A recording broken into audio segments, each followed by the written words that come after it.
අපි බලමු අපිට කොවිඩ් සමයේ කොහොමද දැනුනේ කියන එක.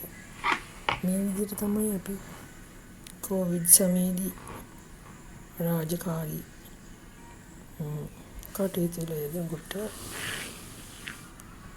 අපි ගනුදෙනු කරුවන් සීමිත ප්‍රමාණයක් තියෙන කාර්යයක්. ඉතින් මේ විදිහට රාජකාරී කටයුතු කරගෙන යන්න අපිට අවස්ථාව ලැබුණේ. ඉතින් මම ඒකෙන් බිඳක් තමයි මේ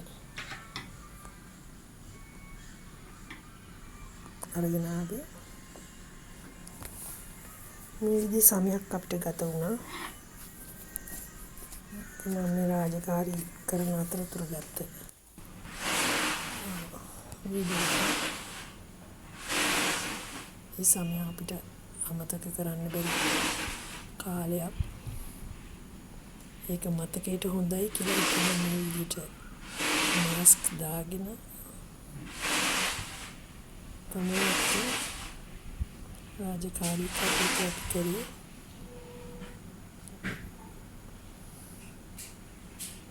අපහසුතාවයන් එමට තිබුණත් කළ යුතුව තිබුණා.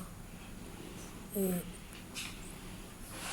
රාජකාරී මාස්ක් එකක් දාගෙන හරියට C24 hours ඉන්නා කියන එක. ඒත් මේ රාජකාරීන් වල ඉන්න අපිට සිද්ධ වුණා. අපි හැම දිනකටම සිද්ධ වුණා නේද? ඉතින් ඒක එහෙම තමයි. මොනතරම්ම සෞඛ්‍යයෙන් ගත්තොත් කොච්චර භයානක කාලයක්ද. එක්කෙනෙකුට එක්කෙනෙක් බයි එක්කෙනෙකුට ගන්න